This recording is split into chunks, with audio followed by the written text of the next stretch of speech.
Welcome to I Heart Geek.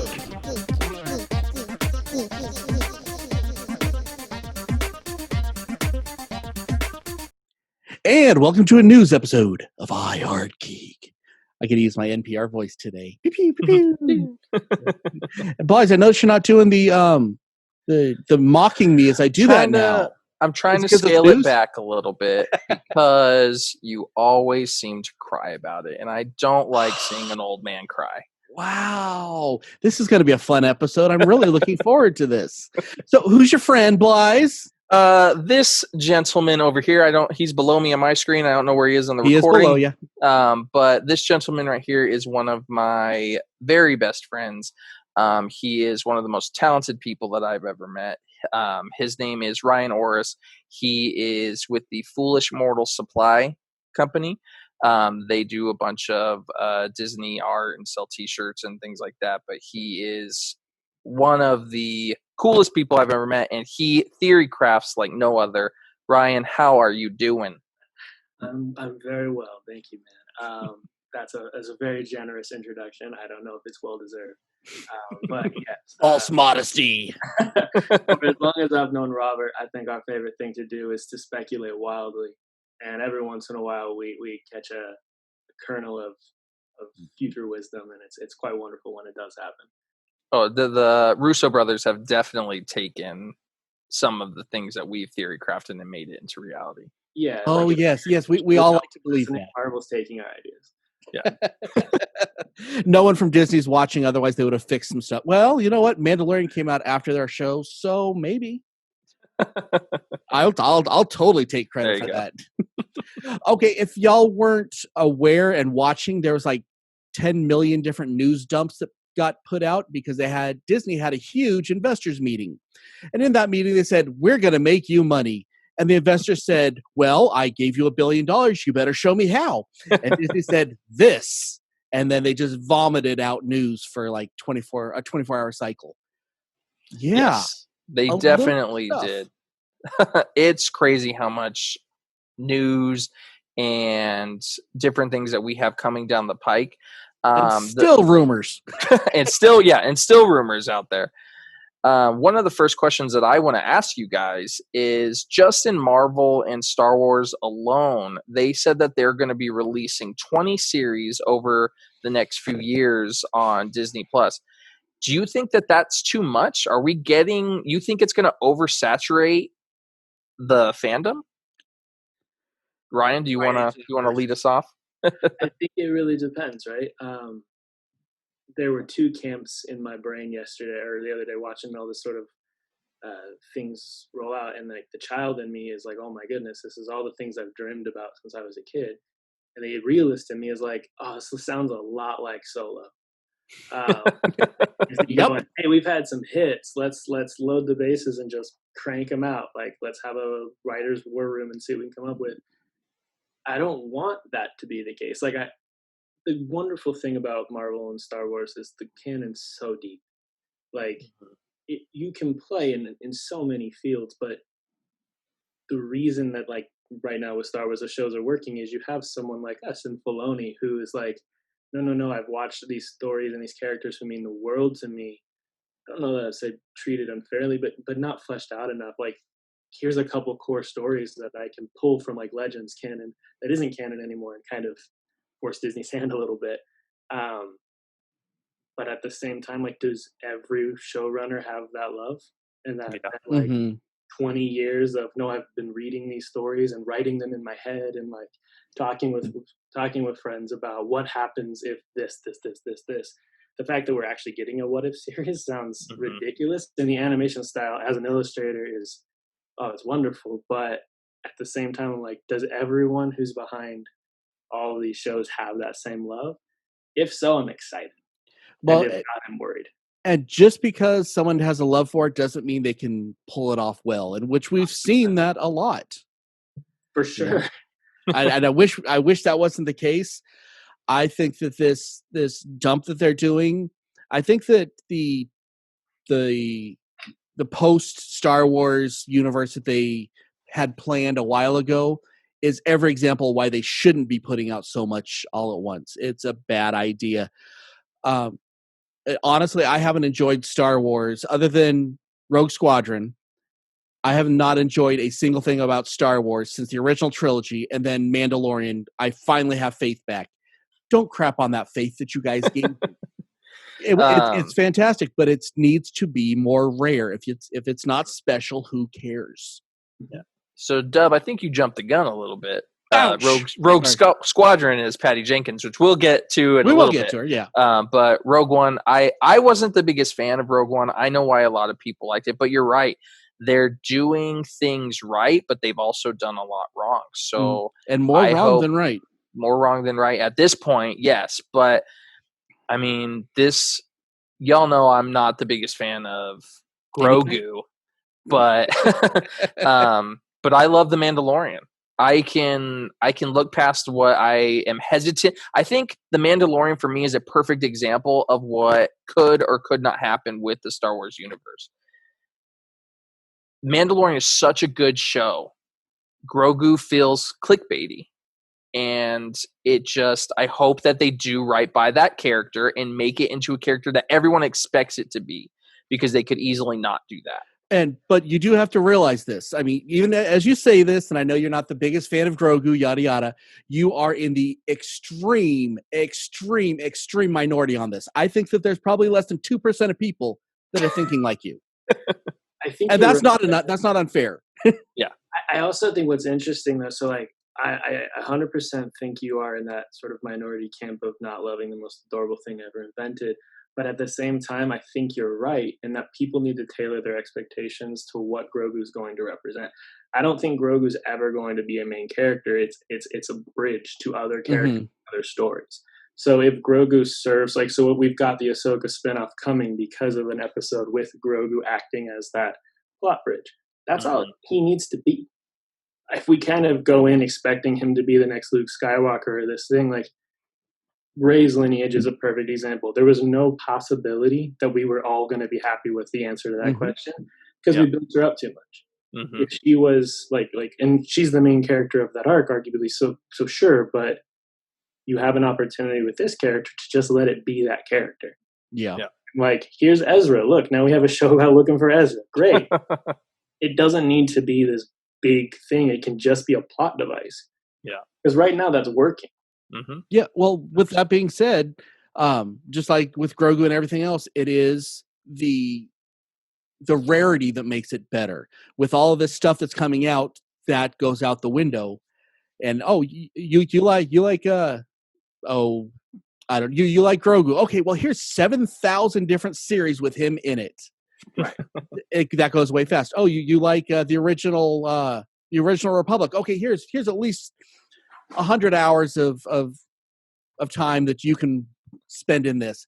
This is overkill, and this is not going to be good for this series. I hope I'm wrong. I've been wrong in the past, and I really hope I'm wrong. I think that you might, out of all of this stuff that comes out, where I think we're going to get about 10% that's going to be, this is fantastic, and everything else is a filler. So I'm going to reel this back a bit because we got really onto The Mandalorian, which we will come back to. But we'll start on our news. So right now we're going to start with Disney. All of this is Disney. Disney owns everything. They're going to own everything. They own your soul. So we'll get to Star Wars and the MCU in a little bit. But right now, first thing I want to touch on, Sister Act 3 has been greenlit straight to Disney+. Dub, I know that you're not a fan of this news. It's because it has strong female characters. Probably. That's why. Because you are definitely against because I hate all strong female characters, except for Wonder Woman. Yes. Ryan, how did you feel when you heard about this? So this was, I heard it was greenlit. I haven't read too much up on it. Is it still Whoopi? Yeah, Whoopi's coming back. I'll watch anything with Whoopi Goldberg. Like Eddie, the movie back, I think in the early 90s, so she's a basketball coach. It's still one of my favorite movies. That's an interesting favorite movie. It's like how people like The Price is Right when they were homesick from school. There was a year in middle school where it just happened to be on TV. Fair enough. So you were just brainwashed into liking 100%. It as much as you do. I don't know. I just love it. So it was one of those, when I heard it, I was like, all right. Like, I'll watch it. I liked the first two. It's fine. Honestly, I didn't even know they made a second one. I think that's going to be a common thing with a lot of this is that, yeah, Disney, go for it. If you do it good, you do I'm it not good. paying If you any extra don't, for it. yeah, you don't. One of those things. You are. You're paying him $1 extra, by the way. That's part of this. Grr. And if that was to fund Sister Act 3, I'm in. I look at it all as one of those things. Like, they've come in with a price point that's low enough that, like, if we're, like I said, if the pessimists in us are right and 10% of the stuff is good, it's still cool. Like, Yeah. it's employing thousands of people every time they do this. So it's one of those things where, like, if 10% of the people like it for the price that Disney Plus is coming out, it's like, that's fine. Yeah. Most of why we buy it, I think, is for nostalgia anyways. So they're just playing it. And there's an audience for all of it. I don't know that it's me, but it might be like my mom. And I think that's cool. Like, we can have something where it's like old school cartoons and to new all the way up to like Nat Geo on one platform. I love that. Speaking of nostalgia, Swiss Family Robinson has been greenlit for a reboot. So I'm guessing like that one. You're feeling pretty good about that one. As long as I don't crap on it, I'm good. I think this is one of those movies that you can reboot without too much care for the original, because it's a pretty standard, as long as they don't do it in space or something. And they keep as I say, and this is with everything that we will talk about the rest of the time, as long as they don't politicize it, I'm good for it. Good, clean fun. It doesn't need to be like the original with the sideburns and all that stuff. Yeah. keep it light, keep it fun. Like, that's just a fun story to go live in for a little bit. Enchanted is getting a sequel. I don't know how much have you seen it, Dub? That was the one with the D&D characters? No, Enchanted's the one is it Amy Adams, Ryan? Amy Adams is the princess. Marston is the prince, and it's like that's not in my wheelhouse, but it doesn't look bad. Yeah. First one was good. I enjoyed it. I think if they keep with the same kind of thought process as the second one, I think it'll do well. Yeah. Yeah, it's just snarky enough that I think they have fun with it. Again, not super on my radar, but I liked the first one. Yeah, just cute. Buzz Lightyear movie is in the works with Chris Evans as the lead role, and I know a lot of the community right now is a little bit up in arms, but I don't think they're fully understanding what Disney is going for. Is Chris Evans is not Buzz Lightyear. They are not replacing Tim Allen, right? So here's the thing. Tim Allen is not Buzz Lightyear. He's a toy based on a character. Exactly. So I think we're getting a Space Rangers movie. Yes. Like the one with Patrick Warburton, who wasn't Tim Allen back in that was going to be my point. Yeah. That show was amazing. So, like, greatest voice in history. I'm so into it. Yeah. Yeah. So I hope that once more information comes out of this, once we get a trailer so people see what it actually is, I think a lot of people are going to calm down about it. It doesn't look bad. I think people like to jump the gun on stuff. So they slated a bunch of shows: Moana, Princess and the Frog, Baymax, Zootopia, and Cars are all set to get shows on Disney Plus. Which one are you looking forward to the most out of that? I think I'm looking forward to probably Princess and the Frog the most, just because I love the music in that movie. I love the feel of that movie. It just is. That's one of my favorite Disney movies. Yeah. What about you, Ryan? So I don't know if you guys have watched the Big Hero 6 show, but you liked it? I loved it.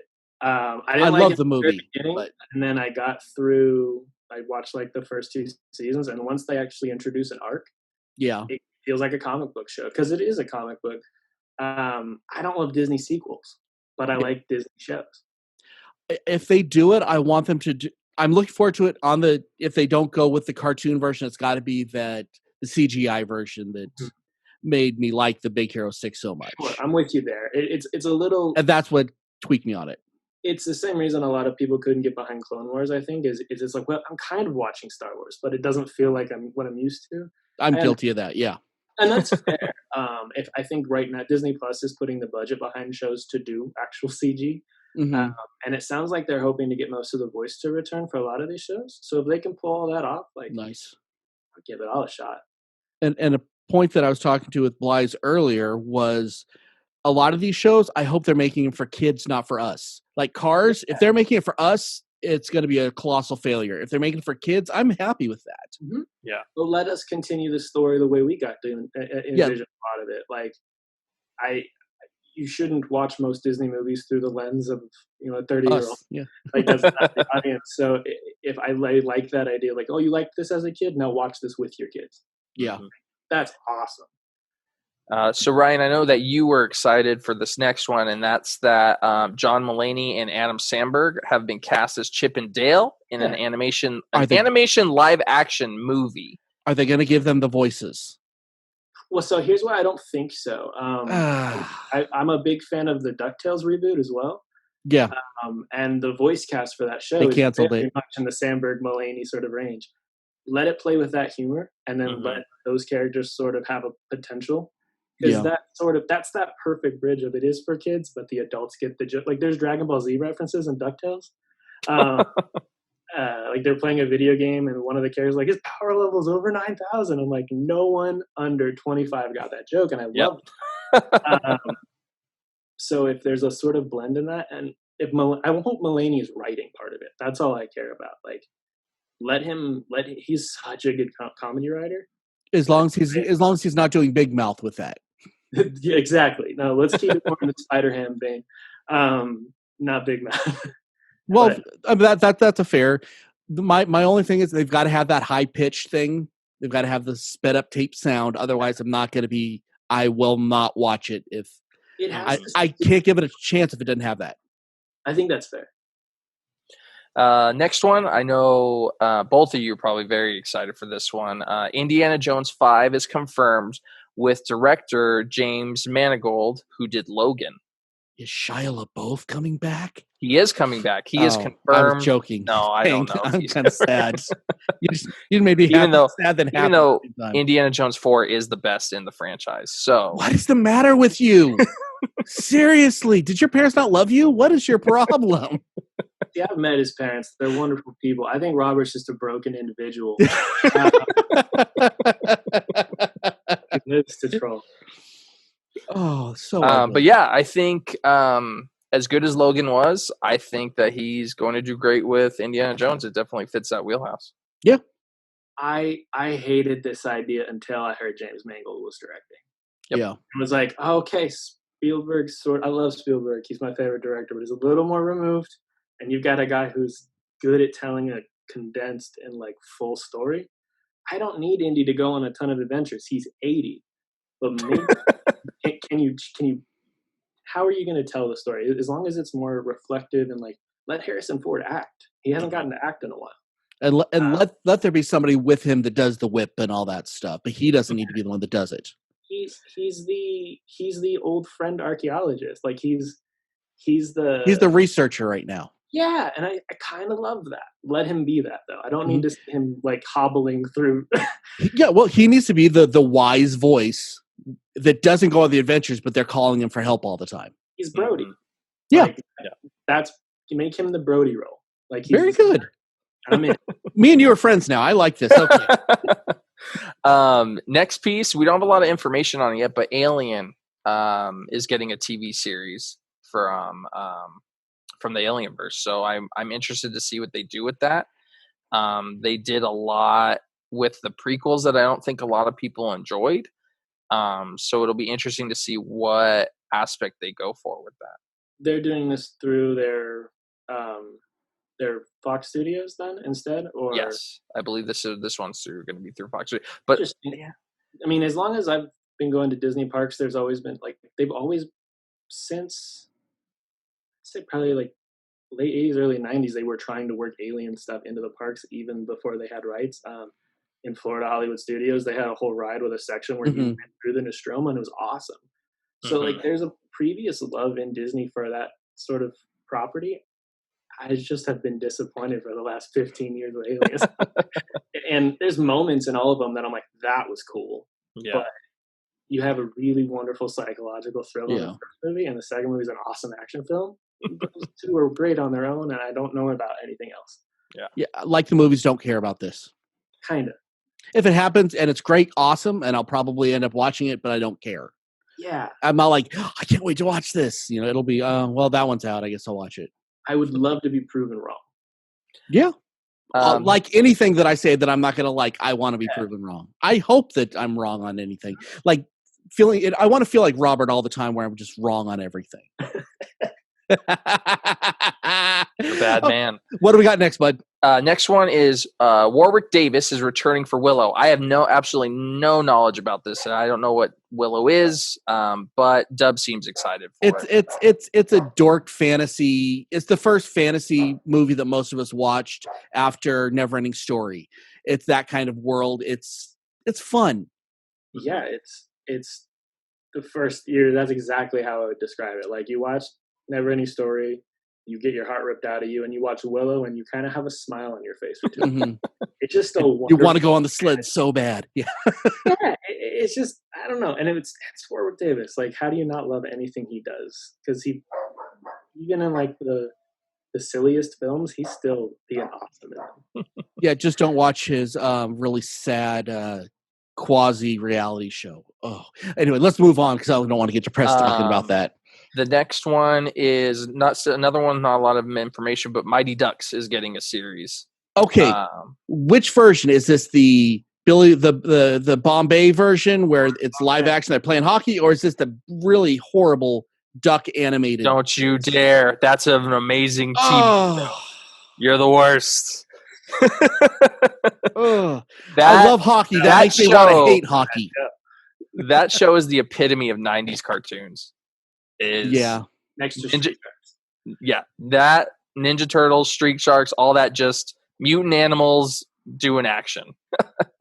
Fair enough. So yeah, it's the Bombay live action hockey. I'm interested to see which way they go with this. If they kind of go towards the nostalgia of things, or if they go into like the new, kind of how the Disney Channel is now with like their live action stuff. I mean, it's the same plot as the first movie, except Emilio Estevez just runs the old shop that Hans used to instead of being a lawyer. Like, it seems like they're going for, you guys remember this thing? Here it is again. And sometimes that sucks, and sometimes it's really wonderful. Yeah. I don't know. It's going to be Charlie's going to be the coach, and it's Emilio Estevez is. Oh, he's still going to. Oh, he'll be the owner now. Yeah, because they got to move everybody up a level. So what they're doing is the Ducks have now become this like this elite team, and like they're the bad guys, and Bombay has to go coach a group of misfits to take back the team. It's the first movie. It's the first movie again. But it's one of those where it's like it's either gonna just kick you in the childhood or you'll have a smile on your face. It's one of those. Childhood. That's my vote on this one. So the next one, Turner and Hooch, is getting a reboot with Zac Efron. I don't know how excited any of us are for that. Do they have the same dog or is it dead? No, same dog. Okay, then I'm good. But it's got to be the same dog. I'm sure he's dead. But even if that dog is dead, I want that dog and drool. And that's a dark movie. Next. That was 100% our feeling in the house. Was we watched it and we're like, but why? Why? Already. I don't need to see it. Let's put this with the information and Turner and Hooch. Yeah. Beauty and the Beast is getting a prequel following Gaston and Ryan, his little buddy's name, played by Josh Gad. Can't remember. LeFou, yes. They're getting, so I'm not sure how I feel about that one. I wasn't the biggest fan of the movie. I hate the live action Disneyverse. Sorry. I'm 100% with you on that. The only one I kind of enjoyed was Aladdin, and that's just because deep down, anything Guy Ritchie does, I'll give a watch and probably a chuckle. I don't care why bad guys are bad. They're more interesting a lot. Like if you try to flesh out a villain from the beginning, great. But I don't like when people come back and they're like, just kidding, it's a prequel. Find out how they got awful. Yeah. No, I'm good. It need it in the beginning. The movie worked on its own. It's like that Ratchet show that they're doing, which is a prequel to One Flew Over the Cuckoo's Nest. I'm like, she worked better because she was evil. Yeah. Like, I didn't need to know why. Yeah. Spoilers. Spoilers. It's a 70-year-old movie. Spoilers. Percy Jackson and the Olympians is getting a reboot. Only it better be a complete reboot and tear that first one down to the ground. They're actually trying to follow the story this time, from what I understand. That'd be a good idea. One of those. Honestly, that could have been the next Harry Potter, and they tried to make it that way, and they screwed up, and then they tried again, and it made it even worse. It was like, dude, you guys got a great cast together. Like, how'd you mess this up so bad? Yeah, fingerprints.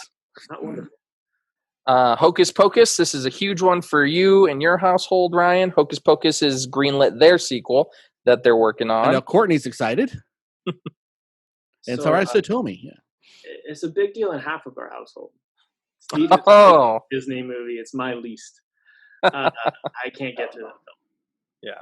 So I know it's a big one for a lot of people. They love. I messed up. Turner and Hooch is not with Zac Efron. This next one is. It's Three Man and a Baby is going to have Zac Efron. Okay, next. Honestly, the first movie was adorable. It was a fun little story that you can watch and be brain dead and forget about. Next. I don't know why you would reboot this. So that wraps up all of our Disney stuff. I know there's probably more out there. If you're watching on YouTube, please comment down below if we missed anything. I would love to hear if we did miss anything. The next one we're going on to is Star Wars. First thing I have up is Patty Jenkins is set to helm Rogue Squadron movie. How are you guys feeling about that? Yes. Not a series, a movie, right? I believe it's a movie, yes. I'm good. Yeah. I enjoyed Rogue Squadron. Right? What was that, Ryan? It'll just be a show about fighter pilots, and I hope so. Yeah.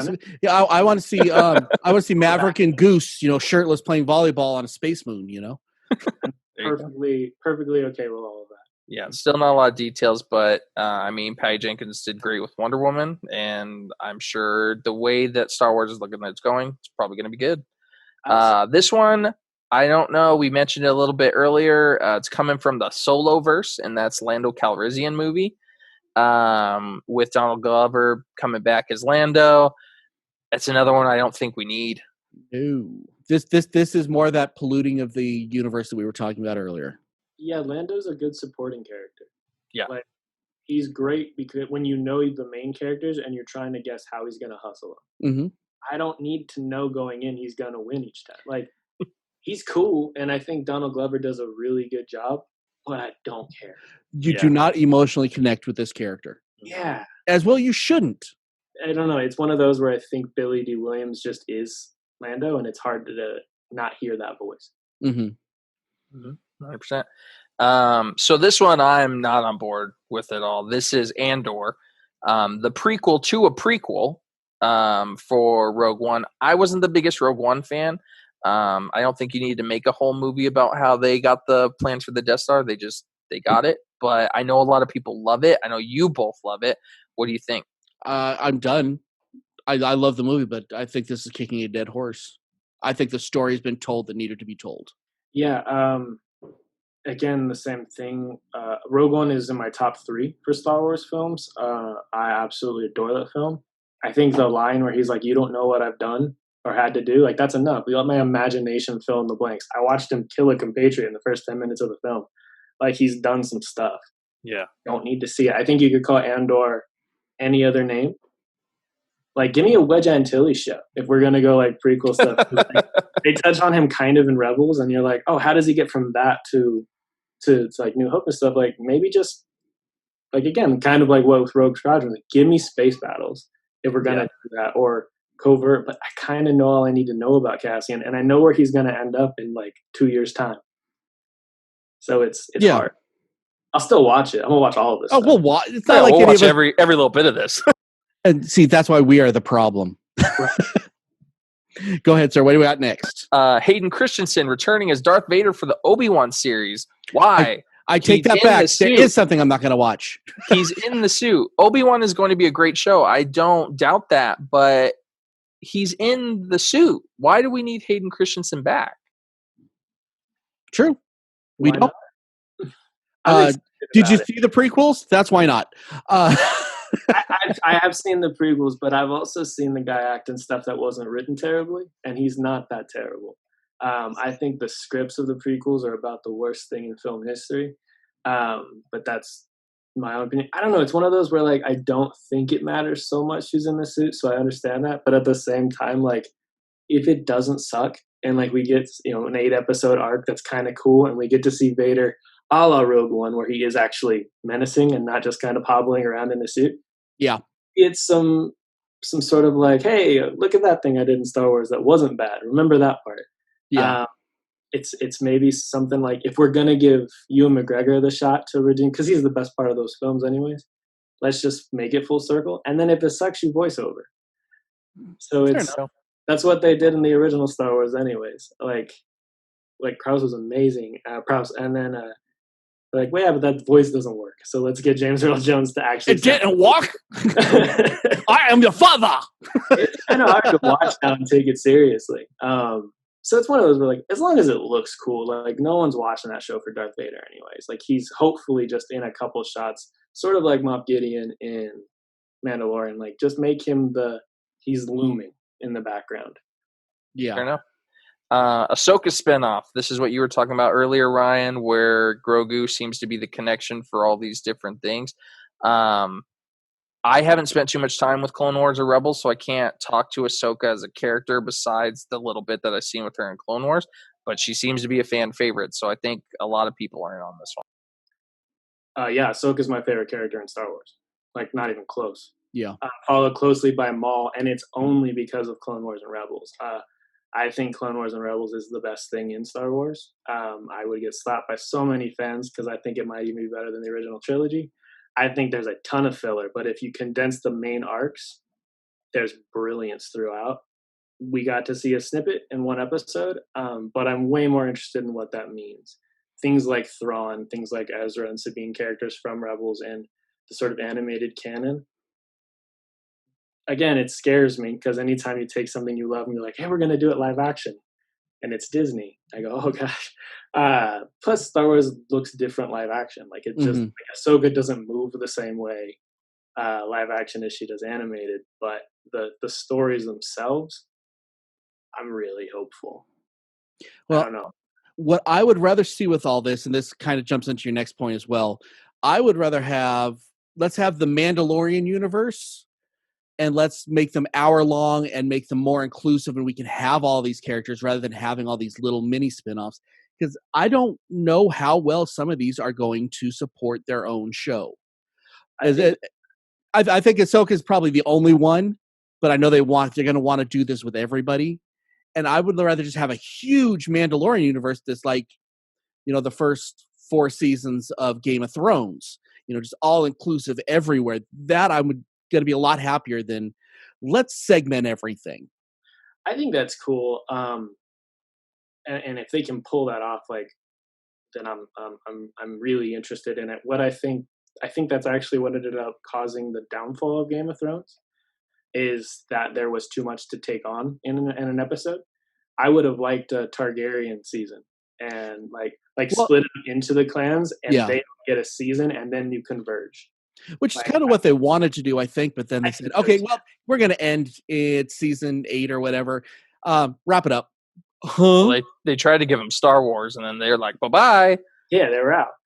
And then they saw, nope, you don't get Star Wars now. It'd be cool if Mando became a little more like X-Files, like almost Monster of the Week over time. Yeah. Doctor Who, yeah. We can try out a character. Bring in Ahsoka. Like, if she came in and we're like, yeah, we don't like her. Rosario Dawson was terrible. She's wonderful. But, like, we're not interested. Great. You don't have to do the show. But can you do, like, sort of backdoor pilots through Mandalorian where it's like those two's dynamic is kind of fun. And like as they grow to like each other, I could kind of just see this being like a buddy travel show where it is like Doctor Who, and it's like, who are we interacting with this week? Huge, crazy fan response. Maybe you should look more into the canon. Yeah.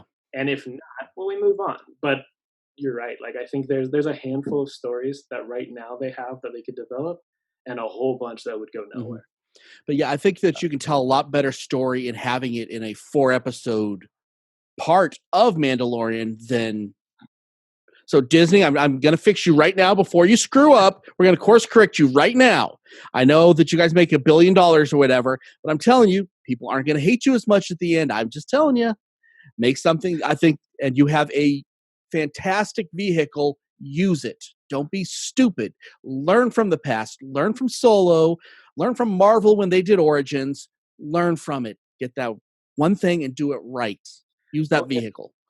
Robert and I were talking the other day. Make Filoni your Kevin Feige and just keep it that way. Like, you've got a guy who understands the Star Wars universe and he knows how to, like, he's threading them all together. And he loves it.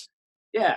And that's that combo. He can write and he loves it. And he doesn't throw out the so deep in the lore that you'd have to study, and it's anybody can get it, and that's what they're doing right.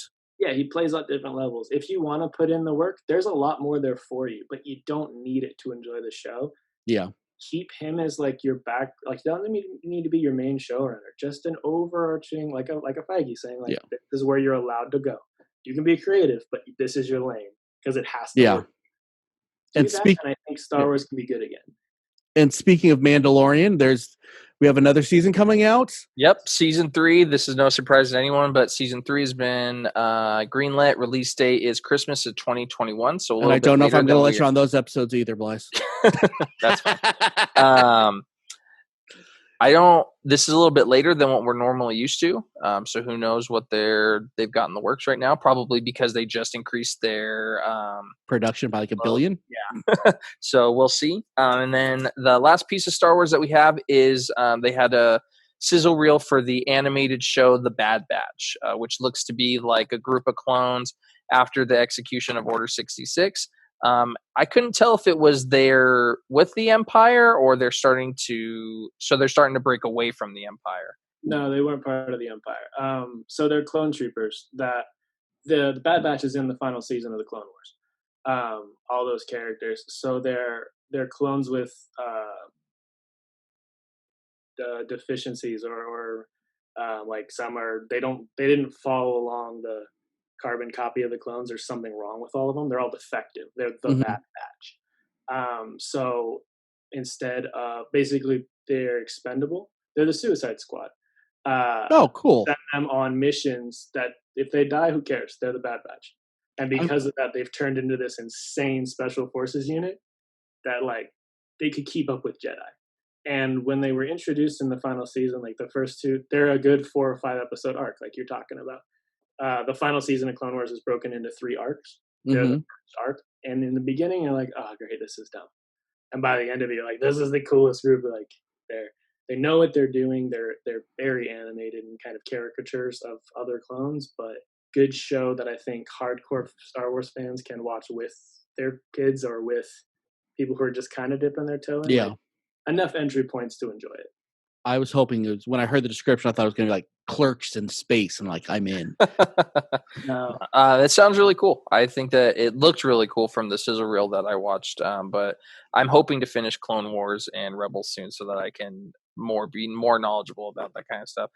So we're going to take a quick break to show you guys some of the cool things that we got going on, and then we'll head on to Marvel news. Hey, everybody. I was lucky enough recently to see a socially distant, intimate cast audience viewing of a one-woman show called The 12 Dates of Christmas that was fantastic, and I just had to bring Kate on to talk about it.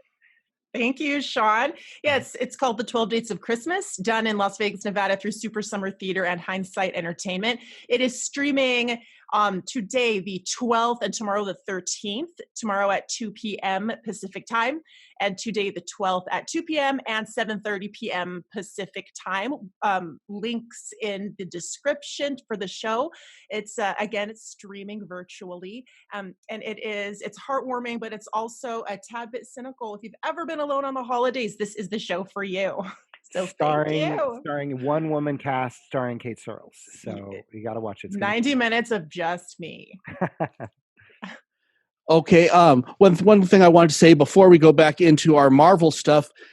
See the subscribe button down there? If you're watching this on YouTube, hit that. There'll be a light that comes on you, and suddenly you will become a Jedi, and you will have like 7,000 spinoffs of you.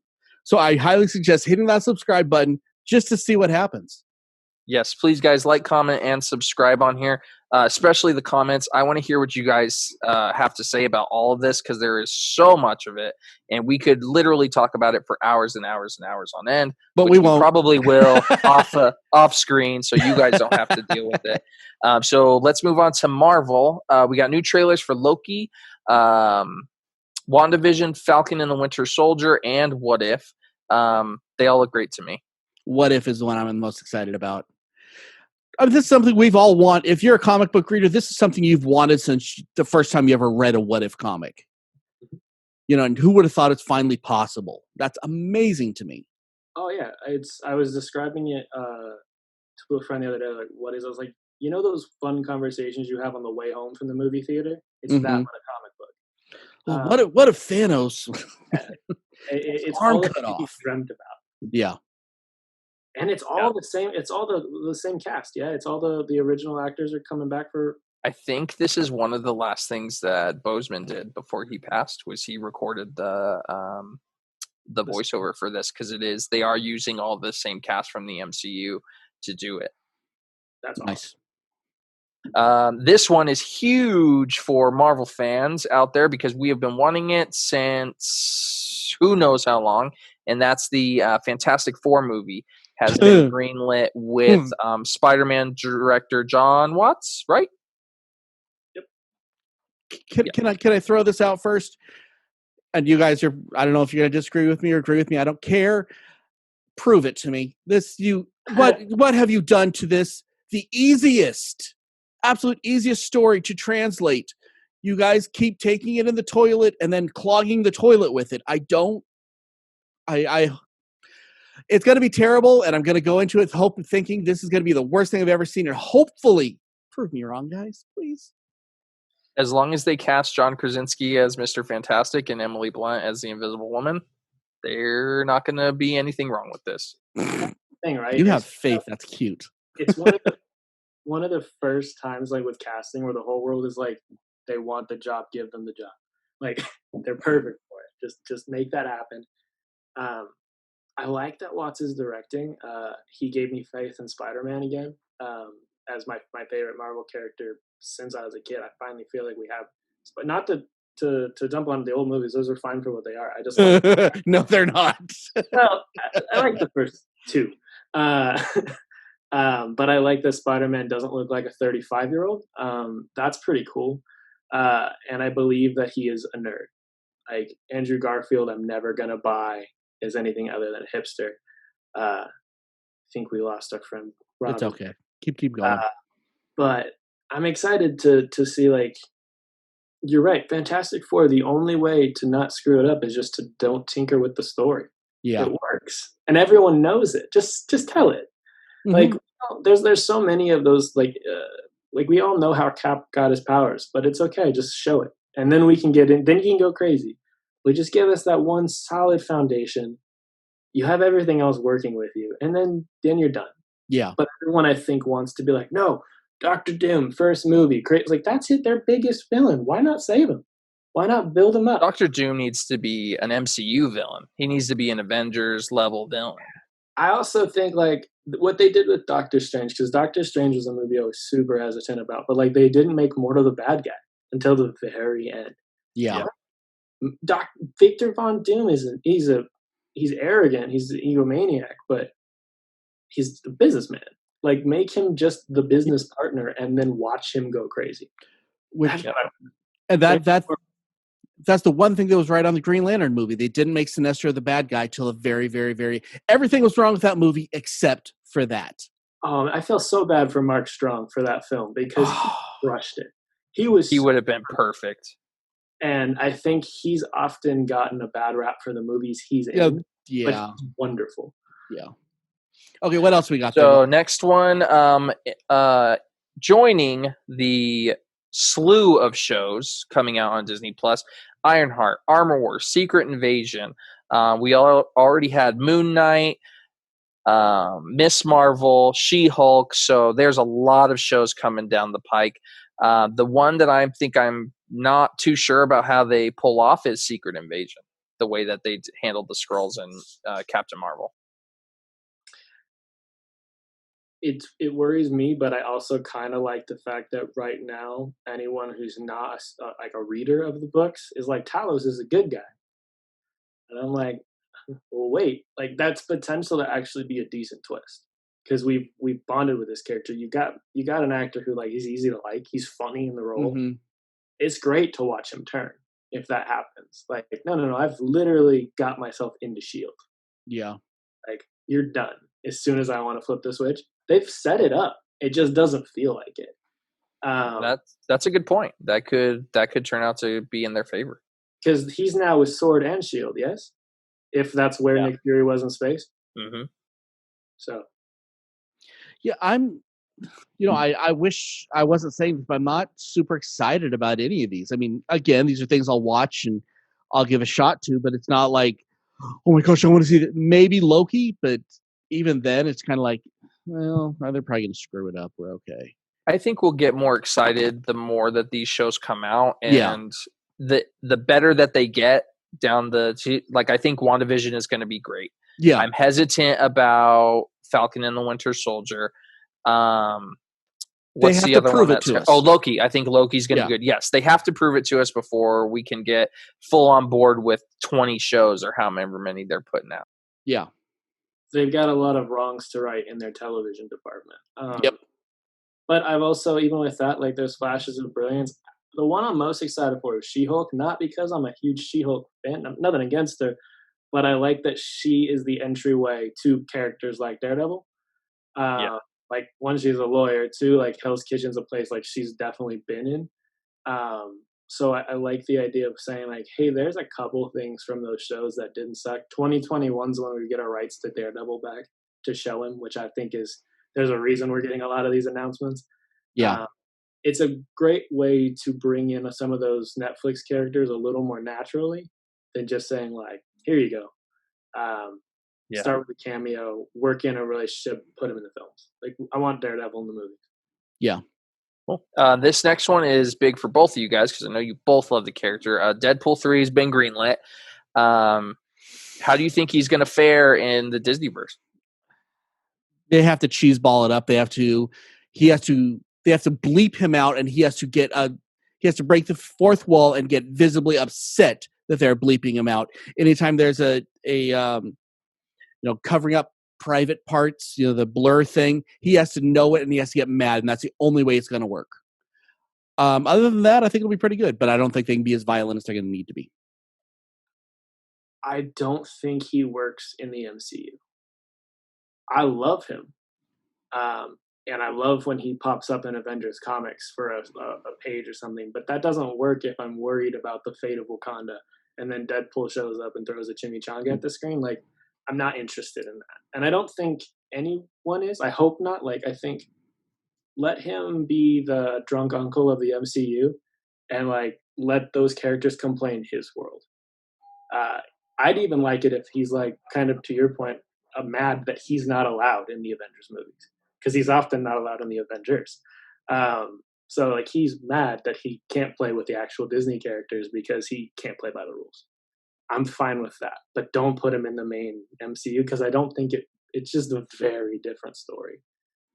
I can agree, but I do want to give it a chance. I think we're all going to give it a chance. I hope that they do right. Scene of Deadpool makes me the core Deadpool fan happy. Yeah, I'm just my only fear is if it's something where like does he take the weight of the film out or the stakes, because it's like, hi, we're in a movie. That's my only fear. Yeah.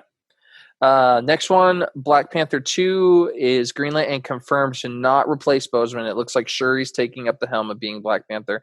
I can't be any more happy with this. I don't think that anyone could have portrayed T'Challa the way that Boseman did, and I'm glad that they're taking this route. Oh, yeah. I don't know that I like that she's taking up the mantle. I like she didn't seem like a character who wanted it. I liked the idea. It's an interesting twist, honestly. It's kind of, so I think Shuri's amazing, and I want to see more of her. I just liked her character and was kind of interested in the arc that she might get to play. I saw her as more of a replacement for Tony Stark than for T'Challa.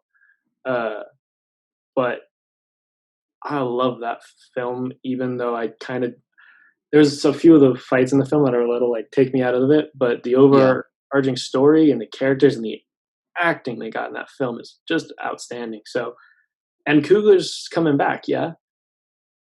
Yes, I believe so. Then I'm in. Like everything that guy does is good.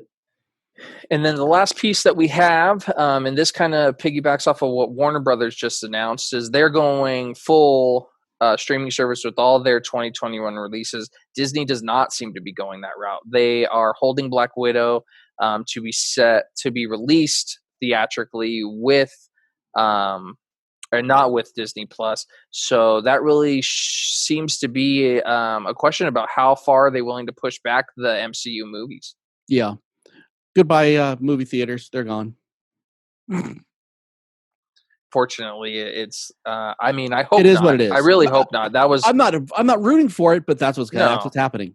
Yeah, it just seemed to be that way. Unfortunately, that was one of my favorite pastimes, going to the movie. So let's hope that something changes. But yeah, I think that we're going to be just fine on that. This is something that I think the movies have wanted for a lot of years because they can actually make more money doing it. Everybody has big screen TVs now. Everybody has surround sound that is better than what they had in the theaters anymore. I mean, you have the big screen, you have the experience, but is what it is. It's one of those things where like nothing replaces like the experience screen or like it shows sort of the trend of a lot of theaters. But when you get lucky, you go to an early showing of an empty theater and it's an IMAX. It's a wonderful experience. The only thing that gives me solace with a lot of this is like every chain in the world died. They're not that hard to build. And so I think what we'll see is the movie industry just in general will change. I think I understand from the director's point of view of saying like, no, I made this film to be seen on a giant screen. That's how you're going to see my movie. But at the same point, like I understand time to evolve. I made this movie so that you could see it, yeah, not that I was putting restrictions on you. So I think what we're going to just see filmmakers evolve. I mean, we had a movie 2 years ago that was nominated for an Oscar, was shot on an iPhone. So I think movies in general, the medium changes, and we kind of evolve with it. For a while, like going to the movies was like going to a 5-star restaurant. You dressed up for it. Now people will go and you kind of like kick your feet up. And so cinema is always evolving. I think we're just going to see the next version of it in the next few years. For sure. So the last thing I want to hit on, guys, and this has just been for the last couple of weeks, not just the other day, but Spider-Man 3 seems to be heading in a particular direction.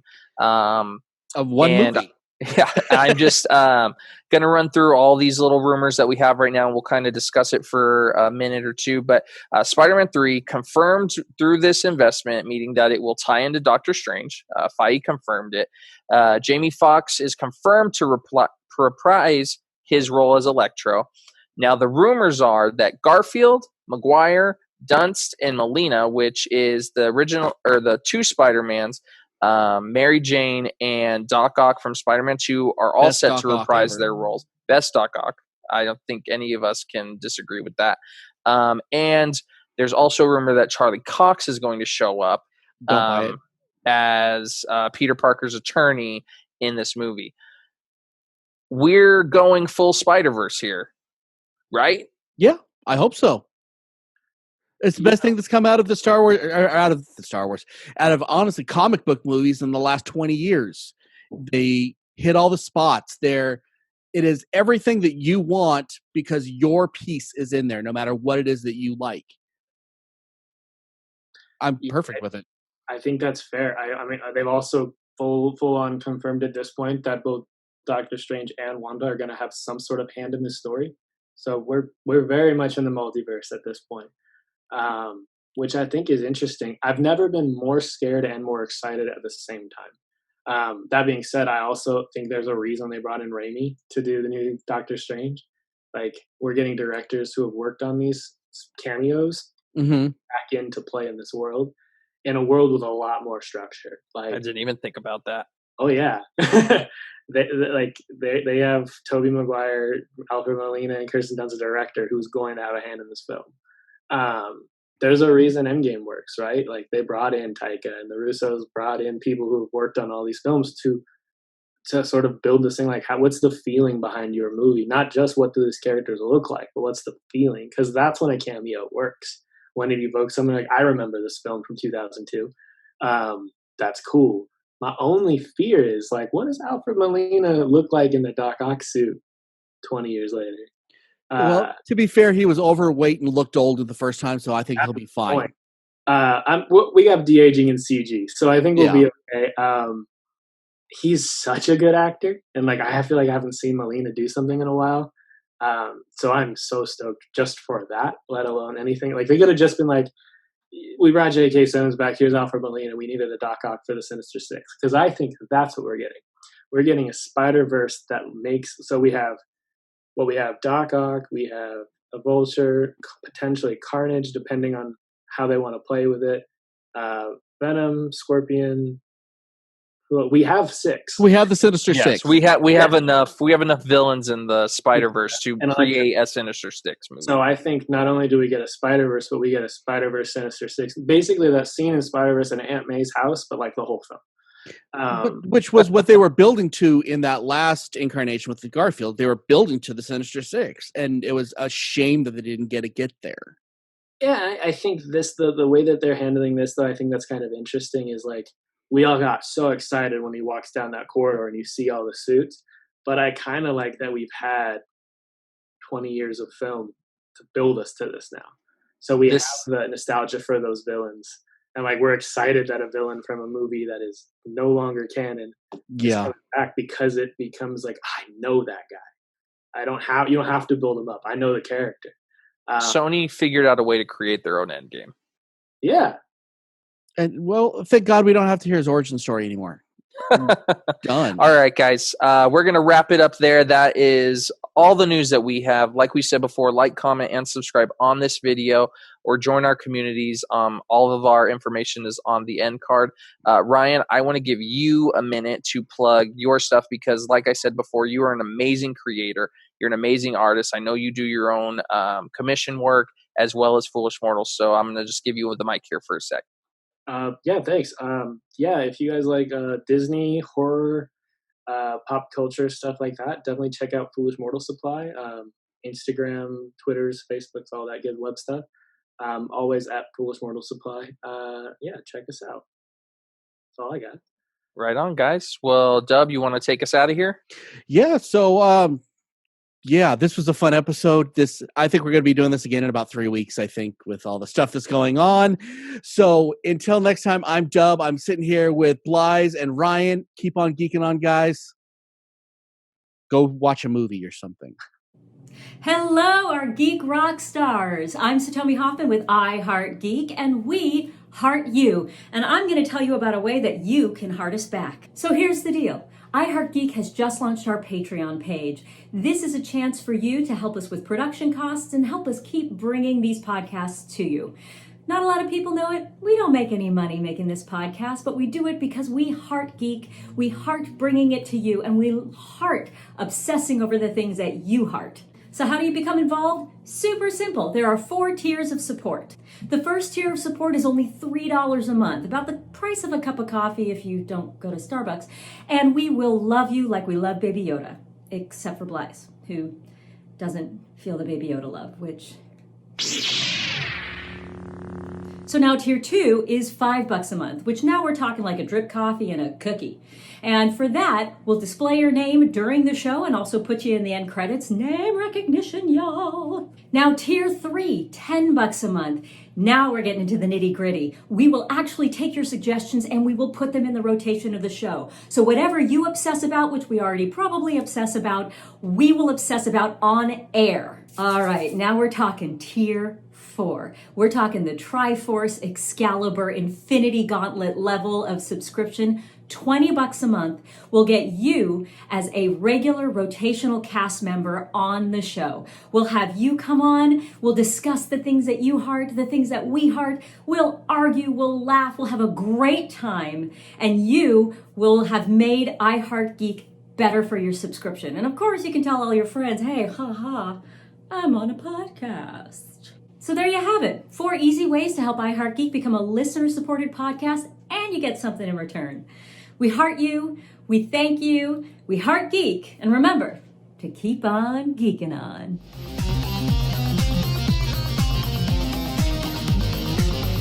You have been listening to the latest episode of the iHeart Geek Show.